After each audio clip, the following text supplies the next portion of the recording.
Dhamma nature. Sometimes, when a fruit tree is in bloom, a breeze stirs and scatters blossoms to the ground. Some buds remain and grow into a small green fruit. A wind blows and some of them, too, fall. Still others may become fruit or nearly ripe, or some even fully ripe, before they fall. And so it is with people. Like flowers and fruit in the wind, they, too, fall in different stages of life. Some people die while still in the womb, others within only a few days after birth. Some people live for a few years, then die, never having reached maturity. Men and women die in their youth. Still others reach a ripe old age before they die. When reflecting upon people, consider the nature of fruit in the wind. Both are very uncertain. This uncertain nature of things can also be seen in the monastic life. Some people come to the monastery intending to ordain, but change their minds and leave, some with heads already shaved. Others are already novices, then they decide to leave. Some ordain for only one rains retreat, then disrobe. Just like fruit in the wind, all very uncertain. Our minds are also similar. A mental impression arises, draws and pulls at the mind, then the mind falls, just like fruit. The Buddha understood this uncertain nature of things. He observed the phenomenon of fruit in the wind and reflected upon the monks and novices who were his disciples. He found that they, too, were essentially of the same nature, uncertain. How could it be otherwise? This is just the way of all things. Thus, for one who is practicing with awareness, it isn't necessary to have someone to advise and teach all that much to be able to see and understand. An example is the case of the Buddha, who, in a previous life, was King Mahajanaka. He didn't need to study very much. All he had to do was observe a mango tree. One day, while visiting a park with his retinue of ministers, from atop his elephant, he spied some mango trees heavily laden with ripe fruit. Not being able to stop at that time, he determined in his mind to return later to partake of some. Little did he know, however, that his ministers coming along behind would greedily gather them all up, that they would use poles to knock them down, beating and breaking the branches, and tearing and scattering the leaves. Returning in the evening to the mango grove, the king, already imagining in his mind the delicious taste of the mangoes, suddenly discovered that they were all gone, completely finished. And not only that, but the branches and leaves had been thoroughly thrashed and scattered. The king, quite disappointed and upset, then noticed another mango tree nearby, with its leaves and branches still intact. He wondered why. He then realized it was because that tree had no fruit. If a tree has no fruit, nobody disturbs it, and so its leaves and branches are not damaged. This lesson kept him absorbed in thought all the way back to the palace. It is unpleasant, troublesome, and difficult to be a king. It requires constant concern for all his subjects. What if there are attempts to attack, plunder and seize parts of his kingdom? He could not rest peacefully. Even in his sleep he was disturbed by dreams. He saw in his mind, once again, the mango tree without fruit and its undamaged leaves and branches. If we become similar to that mango tree, he thought, our leaves and branches, too, would not be damaged. In his chamber he sat and meditated. Finally he decided to ordain as a monk, having been inspired by this lesson of the mango tree. he compared himself to that mango tree and concluded that if one didn't become involved in the ways of the world, one would be truly independent, free from worries or difficulties. The mind would be untroubled. Reflecting thus, he ordained. From then on, wherever he went, when asked who his teacher was, he would answer, "A mango tree." He didn't need to receive teaching all that much. A mango tree was the cause of his awakening to the Opanaiko Dhamma, the teaching leading inwards. And with this awakening, he became a monk, one who has few concerns, is content with little, and who delights in solitude. His royal status given up, his mind was finally at peace. In this story, the Buddha was a bodhisattva who developed his practice in this way continuously. Like the Buddha as King Mahajanaka, we too should look around us and be observant because everything in the world is ready to teach us. With even a little intuitive wisdom, we will then be able to see clearly through the ways of the world. We will come to understand that everything in the world is a teacher. Trees and vines, for example, can all reveal the true nature of reality. With wisdom there is no need to question anyone, no need to study. We can learn from nature enough to be enlightened, as in the story of King Mahajanaka, because everything follows the way of truth. It does not diverge from truth. Associated with wisdom are self-composure and restraint, which in turn can lead to further insight into the ways of nature. In this way, we will come to know the ultimate truth of everything being anicca, dukkha, anatta. Take trees, for example. All trees upon the earth are equal, are one, when seen through the reality of anicca, dukkha, anatta. First they come into being, then grow and mature, constantly changing, until they die, finally die as every tree must. In the same way, people and animals are born, grow and change during their lifetimes until they eventually die. The multitudinous changes which occur during this transition from birth to death show the way of Dhamma. That is to say, all things are impermanent, having decay and dissolution as their natural condition. If we have awareness and understanding, if we study with wisdom and mindfulness, we will see Dhamma as reality. Thus, we will see people as constantly being born, changing, and finally passing away. Everyone is subject to the cycle of birth and death, and because of this, everyone in the universe is as one being. Thus, seeing one person clearly and distinctly is the same as seeing every person in the world. In the same way, everything is Dhamma.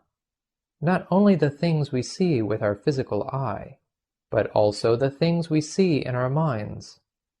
A thought arises, then changes, and passes away. It is nama dhamma, simply a mental impression that arises and passes away. This is the real nature of the mind. Altogether, this is the noble truth of Dhamma. If one doesn't look and observe in this way, one doesn't really see. If one does see, one will have the wisdom to listen to the Dhamma as proclaimed by the Buddha. Where is the Buddha? The Buddha is in the Dhamma. Where is the Dhamma? The Dhamma is in the Buddha, right here, now. Where is the Sangha? The Sangha is in the Dhamma. The Buddha, the Dhamma, and the Sangha exist in our minds, but we have to see it clearly. Some people just pick this up casually saying, "Oh, the Buddha, the Dhamma and the Sangha exist in my mind, yet their own practice is not suitable or appropriate. It is thus not benefiting that the Buddha, the Dhamma, and the Sangha should be found in their minds, namely, because the mind must first be that mind which knows the Dhamma. Bringing everything back to this point of Dhamma, we will come to know that, in the world, truth does exist, and thus it is possible for us to practice to realize it. For instance, nama Dhamma, feelings, thoughts, imagination, etc., are all uncertain. When anger arises, it grows and changes and finally disappears. Happiness, too, arises, grows and changes, and finally disappears. They are empty. They are not any thing. This is always the way of all things, both mentally and materially. Internally, there are this body and mind. Externally, there are trees, vines, and all manner of things which display this universal law of uncertainty. Whether a tree, a mountain, or an animal, it's all Dhamma. Everything is Dhamma. Where is this Dhamma? Speaking simply, that which is not Dhamma doesn't exist. Dhamma is nature. This is called the Sacha Dhamma, the true Dhamma. If one sees nature, one sees Dhamma. If one sees Dhamma, one sees nature. Seeing nature, one knows the Dhamma. And so, what is the use of a lot of study when the ultimate reality of life, in its every moment, in its every act, is just an endless cycle of births and deaths? If we are mindful and clearly aware when in all postures, sitting, standing, walking, lying, then self-knowledge is ready to be born. That is, knowing the truth of Dhamma already in existence right here and now. At present, the Buddha, the real Buddha, is still living, for he is the Dhamma itself, the Sacha Dhamma. And Sacha Dhamma, that which enables one to become Buddha, still exists. It hasn't fled anywhere. It gives rise to two Buddhas, one in body and the other in mind. The real Dhamma, the Buddha told Ananda, can only be realized through practice. Whoever sees the Buddha sees the Dhamma. And how is this? Previously no Buddha existed. It was only when Siddhartha Gautama realized the Dhamma that he became the Buddha. If we explain it in this way, then he is the same as us. If we realize the Dhamma, then we will likewise be the Buddha. This is called the Buddha in mind, or Nama Dhamma. We must be mindful of everything we do, for we become the inheritors of our own good or evil actions. In doing good, we reap good. In doing evil, we reap evil. All you have to do is look into your everyday lives to know that this is so. Siddhartha Gautama was enlightened to the realization of this truth, and this gave rise to the appearance of a Buddha in the world. Likewise, if each and every person practices to attain to this truth, then they, too, will change to be Buddha. Thus, the Buddha still exists. Some people are very happy saying, if the Buddha still exists, then I can practice Dhamma. That is how you should see it. The Dhamma that the Buddha realized is the Dhamma which exists permanently in the world.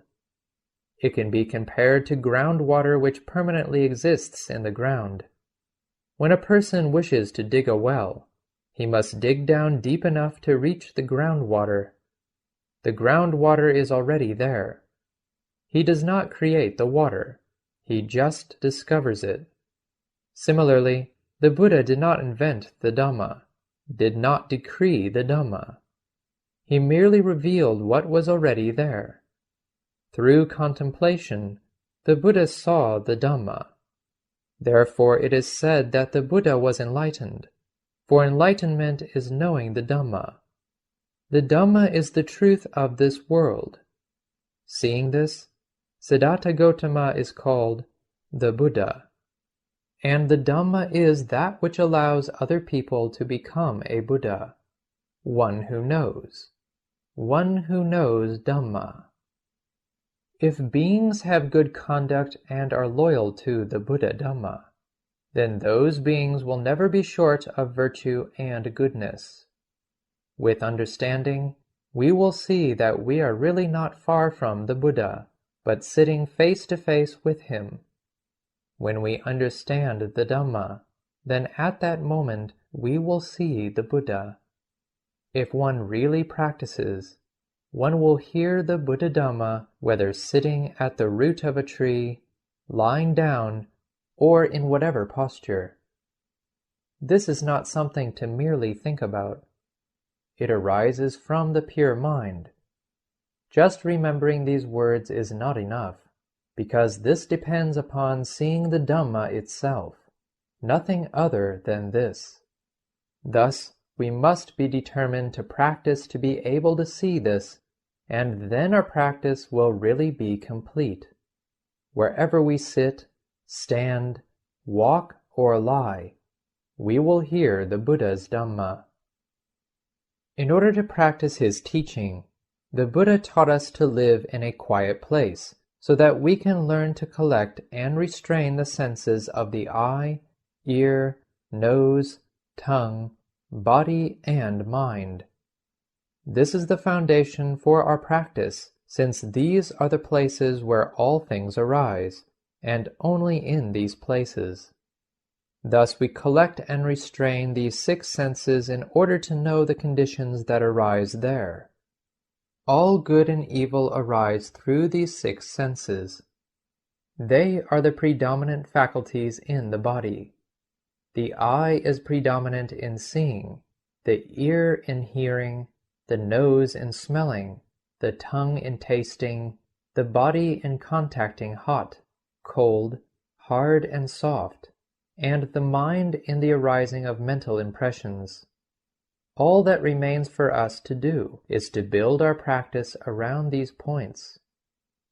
The practice is easy because all that is necessary has already been set down by the Buddha. This is comparable to the Buddha planting an orchard and inviting us to partake of its fruit. We ourselves do not need to plant one. Whether concerning morality, meditation, or wisdom, there is no need to create, decree, or speculate, because all that we need to do is follow the things which already exist in the Buddha's teaching. Therefore, we are beings who have much merit and good fortune in having heard the teachings of the Buddha. The orchard already exists. The fruit is already ripe. Everything is already complete and perfect. All that is lacking is someone to partake of the fruit, someone with faith enough to practice. We should consider that our merit and good fortune are very valuable. All we need to do is look around to see how much other creatures are possessed of ill fortune. Take dogs, pigs, snakes, and other creatures, for instance. They have no chance to study Dhamma, no chance to know Dhamma, no chance to practice Dhamma. These are beings possessed of ill fortune, who are receiving karmic retribution. When one has no chance to study, to know, to practice Dhamma, then one has no chance to be free from suffering. As human beings, we should not allow ourselves to become victims of ill fortune, deprived of proper manners and discipline. Do not become a victim of ill fortune, that is to say, one without hope of attaining the path of freedom to Nibbana, without hope of developing virtue. Do not think that we are already without hope. By thinking in that way, we would then become possessed of ill fortune, the same as other creatures. We are beings who have come within the sphere of influence of the Buddha. Thus we human beings are already of sufficient merit and resources. If we correct and develop our understanding, opinions and knowledge in the present, then it will lead us to behave and practice in such a way as to see and know Dhamma in this present life as human beings. We are thus different from other creatures, beings that should be enlightened to the Dhamma. The Buddha taught that at this present moment, the Dhamma exists here in front of us. The Buddha sits facing us right here and now. At what other time or place are you going to look? If we don't think rightly, if we don't practice rightly, we will fall back to being animals or creatures in hell, or hungry ghosts, or demons. How is this? Just look in your mind. When anger arises, what is it? There it is. Just look. When delusion arises, what is it? That's it, right there. When greed arises, what is it? Look at it right there. By not recognizing and clearly understanding these mental states, the mind changes from being that of a human being. All conditions are in the state of becoming. Becoming gives rise to birth or existence as determined by the present conditions. Thus we become and exist as our minds condition us.